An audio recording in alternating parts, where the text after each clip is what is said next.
शंकाएं होना बुरा नहीं है, शंकाएं तो अच्छी बात है अगर होती हैं, लेकिन शंकाओं का समाधान ना हो पाए तो वो दुविधा बन जाती है भक्ति में।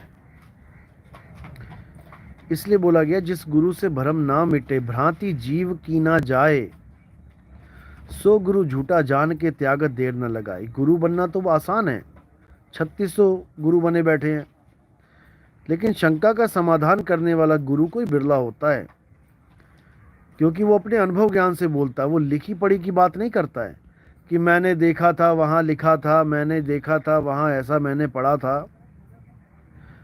ये अधूरा ज्ञान है।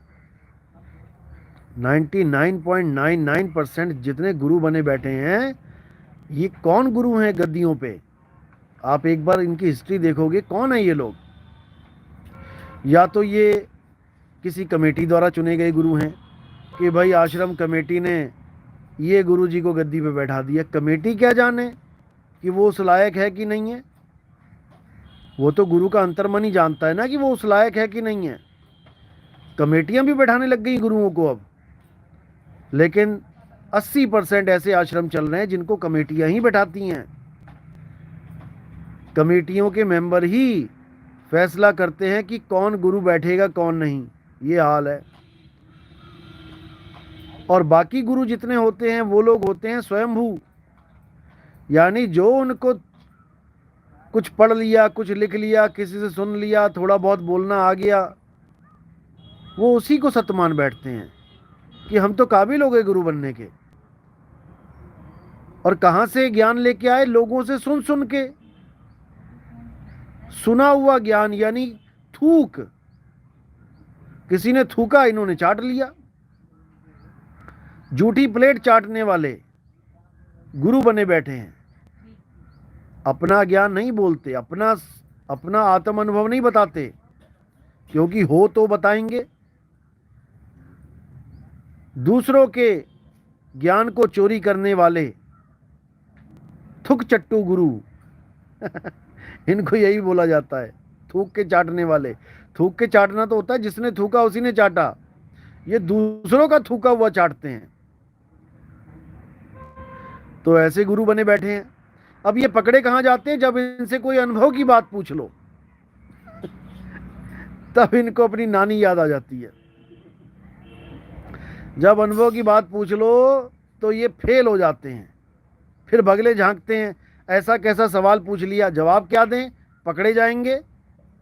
और जिसने हमारे सत्संग सुन लिए वो कोई सवाल पूछता है, फिर तो ये पक्का ही पकड़े जाएंगे, फिर तो इनके पास भागने को भी रास्ता नहीं मिलेगा। तो ये हाल है गुरुओं का। और इन गुरुओं की शरण में हजारों जीव बैठे हुए हैं कि हमारा गुरु तो पूरा है, हमारा गुरु तो पूरा है। अरे भाई, गुरु पूरा अधूरा नहीं होता, ज्ञान पूरा अधूरा होता है। ज्ञान को परखो। गुरु तो सारे ही 5 तत्व पूर्ण हैं। जिसको तुम गुरु मान बैठे हो, शरीर को, वो तो सारे ही हैं 5 तत्व पूर्ण। एक पंथ में एक किताब है, उसमें लिखा तत्व है पानी, एक तत्व है पत्थर, और पानी की पूजा करने से 5 तत्व का गुरु पूजो। एक तत्व की पूजा क्या कर रहे हो? तो भैया 5 तत्व के तो सारे गुरु हैं, 3 तत्व का कौन सा गुरु है यही बता दो। ऐसे जीवों को उल्टा पाठ पढ़ाया गया है, और वो लाखों जीव ये सोच के बैठे हैं हमारा गुरु तो पूरा है। और पूछो पूरा कैसे है? कहते 5 तत्व पूरा है। अरे चेला भी 5 तत्व पूरा है गजब के लोग हैं। ज्ञान की बात नहीं कहेंगे, सुनेंगे, उनको कुछ सुनाने लगो तो नहीं भैया तुम अपने गुरु को पूजो, हम अपने गुरु को पूजेंगे, हमारा गुरु तो पूरा है। ये हाल हो चुका है। और साहिब कह रहे हैं जिस गुरु से भ्रम ना मिटे, ज्ञान की बात है ये, भ्रांति जीव की ना जाए, सो गुरु झूठा जान के त्यागत देर ना लगाए। और ये कहते हैं अगर तुमने गुरु धारण करके छोड़ दिया तो तुम गुरुद्रोही हो गए, तुम पापी हो गए, तुम्हें नरकों में जाना पड़ेगा। अरे मूर्खों, कबीर साहब की बाणी बोल रही है ये कि सो गुरु झूठा जान के त्यागत देर ना लगाए। एक देर मत लगाना त्यागने में ऐसे गुरु को। और गरीबदास जी क्या बोल रहे हैं, उनकी बाणी पढ़ो, झूठे गुरु को झटक दे, और शीश शाखा को फूक, रवा में दोष जरा नहीं, शब्द कहा हम कूक। बिल्कुल जरा सा भी दोष नहीं है उसमें। अगर कोई अपने अधूरे गुरु को त्याग के आगे बढ़ता है, मैं ये नहीं कह रहा कि उस गुरु को गालियां देना शुरू कर दो। उस गुरु से जितना ज्ञान लिया है ठीक है, नमस्कार करो और आगे बढ़ो। और अगर वो गुरु तुम्हें गुरुद्रोही घोषित करने की कोशिश करे कि ये मुझे छोड़ के चला गया, ये गुरुद्रोही है, ऐसे गुरु को लताड़ भी दो फिर। क्योंकि जब लग मिले नहीं शब्द वो साचा, और तब लग गुरु करो 10 पांचा। ज्ञान आधार से अगर कोई अपने गुरु को त्यागता है तो वो गुरुद्रोही नहीं है, और अगर कोई उसको गुरुद्रोही कहता है तो ये गाली है उस गुरु की है। कमी गुरु में है, उस गुरु को सुधार करना चाहिए अपने में कि ऐसी क्या कमी है जो मेरे चेले मुझे छोड़ के जा रहे हैं। क्योंकि कोई चेला अपने गुरु को छोड़ने को तैयार नहीं होता, लेकिन अगर छोड़ रहे हैं इसका मतलब कहीं ना कोई कमी है। उस कमी पे खुल के चर्चा करो। ये मत सोचो कि उस चेले को बदनाम कर दूंगा, वो तो गुरुद्रोही है, तो मैं अपने बाकी चेलों को अपने पास रुकने के लिए मजबूर कर दूंगा। ये तुम्हारी गलत फहमी है। जिस दिन बाकी चेलों ने भी नितिन दास का सत्संग सुन लिया, तुम्हारे पास एक भी नहीं रह जाएगा झाड़ू पोछा लगाने को जो तुमने फ्री के सेवादार पाल लिए हैं।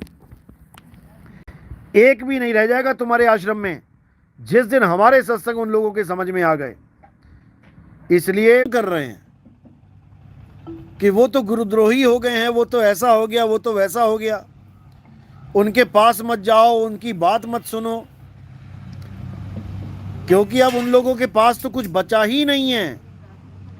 जिनको छोड़ छोड़ के उनके शिष्य हमारे पास आ रहे हैं। अब वो कोई ना कोई साजिश, कोई ना कोई राजनीति चलने में लगे हैं। अरे भाई, इससे तुम्हारा ही पतन होगा, तुम्हारी असलियत खुल के सामने आ जाएगी। बाकी शिष्य सोचेंगे बताओ वो ज्ञान को सुन के आगे बढ़ा और गुरुजी उसको बदनाम करने में लगे हैं। आज तक जो प्रिय प्रिय शिष्य बने हुए थे सारे, अब वो गुरुद्रोही बना दिए। सुधर जाओ गुरुआ लोगों, सुधर जाओ, अपने में सुधार करो। कमी तुम्हारे अंदर है, तुम्हारे ज्ञान में कमी है, तभी तुम्हें छोड़ के लोग जा रहे हैं। अपने ज्ञान में सुधार करो, बिना पक्षपात के करो।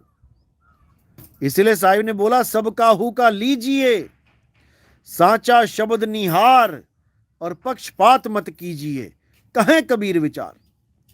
जो पक्षपात करता है वो कभी परमात्मा को नहीं पा सकता, क्योंकि उसने पक्षपात खुद से कर लिया है, किसी और से नहीं। लेकिन ये पक्षपाती गुरु लोग चंद दिनों के लिए आराम की जिंदगी भोगने के लिए, उसके बाद भले ही सूअर बन जाएं, भले बाद में ये अजगर बन जाएं, इनको कोई फर्क नहीं पड़ रहा। लेकिन आज की ऐशो आराम की जिंदगी छोड़ने को कोई तैयार नहीं। इसलिए साहिब ने बोला झूठा गुरु अजगर बना, 184 जाए, और सारी संगत चींटी बनी, तोड़ तोड़ के खाए। कौन है वो झूठा गुरु? अरे झूठा गुरु अधूरा गुरु एक ही बात है। जो 52 अक्षरी मंत्र देके कहे बेटा सारी उम्र इसी को जप लो, वही झूठा गुरु है। वो तुम्हें वस्तु का ज्ञान नहीं दे सकता, वो तुम्हें वस्तु के नाम जपवा रहा है। वो तुम्हारे प्यासे गले में पानी नहीं पिला सकता तुम्हें, वो पानी के नाम जपवा के संतुष्ट कर रहा है। और तुम अज्ञानतावश संतुष्ट हो के भी बैठ गए हो, लेकिन इससे तुम्हारी दुर्गति हो जाएगी। उस गुरु को घोर पाप लगेगा। अभी कल ही एक साधु आया मेरे पास, जो गलती से कुछ लोगों को नाम दीक्षा दे गया था। उसने माफी तक मांगी मेरे सामने आके कि मुझसे घोर अनर्थ हो गया है, अब मुझे बताओ क्या करूं मैं। मैंने कुछ लोगों को नाम दीक्षा दे दी और 52 अक्षर दे दिए जब जपने के लिए, और वो लोग उससे अपना जीवन बर्बाद कर रहे हैं। तो मैंने इतना ही समझाया कि कोई बात नहीं, कुछ नहीं से कुछ भला। अगर तुम इस घोर अनर्थ को अगर सही करना चाहते हो तो प्रायश्चित करो, पहले खुद भी जुड़ो और फिर अपने शिष्यों को भी जोड़ो। केवल तभी तुम इस पाप से मुक्त हो सकते हो। गलत दवा देना भी पाप है। यह मत समझना कि कोई भी डॉक्टर बन के बैठ गया और दवाई देने लगा पुण्य है। गलत दवा जब रिएक्शन कर जाती है तो जीव की हत्या हो जाती है एक तरह से। और सरकार को पता लग जाए कि ऐसा कोई डॉक्टर बैठा है जो बिना डिग्री के दवाइयां बांट रहा है, फिर उसको सीधे जेल भी हो जाती है। तो एक तो वैसे ही तुम इस काल की जेल में फंसे हो, ऊपर से तुम दूसरों को भी फंसा रहे हो, तो ये घोर अनर्थ हो जाता है। इससे बचना है, इससे बचना है और सत्य के साथ एकजुट होके सत्य का प्रचार करना है। अगर तुमने ये कर लिया